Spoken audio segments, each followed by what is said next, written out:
को प्राप्त हुआ वो तो अतिशय सुख दुख को देने वाला धन आदि हुआ। ऐसा चिंतन करते हुए तथा गहन वन में घूमने लगे। वहाँ पर फला फूला एक आम का वृक्ष देखा। वह ऐसा था जिस पर एक भी पक्षी नहीं रहते थे, करोड़ों कीड़ा रहते थे। उसने आम के वृक्ष से पूछा, क्या आपने अनंत भगवान को देखा है? तो स्वामी कहो, मेरे चित्त में अतिशय दुख है। यह सुनकर वह आम का वृक्ष बोला कि हे ब्राह्मण, मैं अनंत भगवान को नहीं देखा हूँ। यह सुनकर वह दुखी होकर चल दिया और अनंत भगवान कहाँ देखेंगे, ऐसा विचार कर वहाँ से घूमने लगे। इतने में बछड़े सहित गौ को देखा, जो वन के मध्य में इधर उधर दौड़ रही थी। भगवान श्री कृष्ण ने कहा कि हे पांडव, वह ब्राह्मण गौ से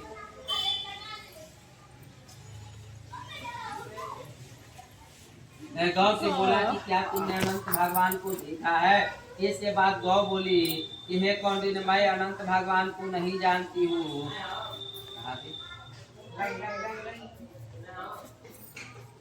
वो बोले कि मैं अनंत भगवान को नहीं जानती हूँ। इसके बाद आगे जाकर घास पर बैठे हुए तथा बैल को देखा। उससे पूछा कि क्या गोपति, तुमने अनंत भगवान को देखा है? गौ बोला कि मैं अनंत भगवान को नहीं देखा। इसके बाद आगे जाकर वहाँ पर बड़ी कन्या को देखा। कौन बावली तो जल इसमें से उसमें आता हुआ अनेक प्रकार के कल्होल करता हुआ कमल कलहार समुद्री आदि पत्ते से युक्त होकर सुभायमान हो रहा था। ब्राह्मण हंस चकोर बगुला आदि पक्षियों सेवित उस पात्र को देखकर ब्राह्मण ने उन दोनों पुष्कर्मियों से पूछा, क्या तुमने अनंत भगवान को कहीं देखा है? यह सुनकर दोनों पुष्कर्मियां बोली कि हे दीजिए, हमने अनंत भगवान को नहीं देखा।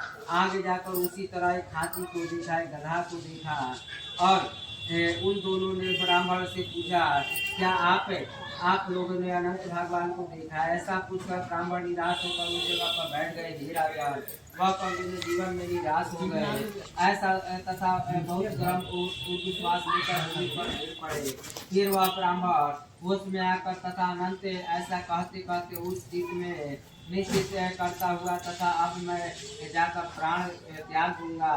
भगवान श्री कृष्ण ने कहा कि हे धर्मराज, उसे ब्राह्मण ने प्राण देने के लिए वृक्ष में फांसी लगा ली। उसी समय हृदय ने कहा कि हे धर्मराज, उस ब्राह्मण ने तथा प्राण देने के लिए वृक्ष में फांसी लगा दी।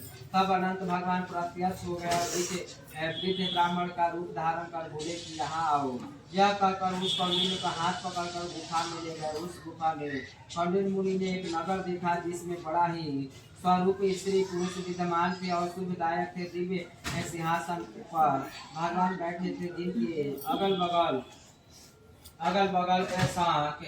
चक्र गदा तथा पद और गरुड़ शोभायमान हो रहे थे। कौस्तुभ मणि धारण किए हुए तथा वनमाला आदि अनेक प्रकार के आभूषण धारण किए हुए विश्व रूप अनंत भगवान को उस कौंडिन्य मुनि ने देखा। अतिशय प्रकाशमान स्वरूप वाले भगवान को देखकर उनके आगे ऊंचे स्वर में बोले कि हे प्रभु, आपकी जय हुआ। ऐसा कहकर तथा प्रणाम कर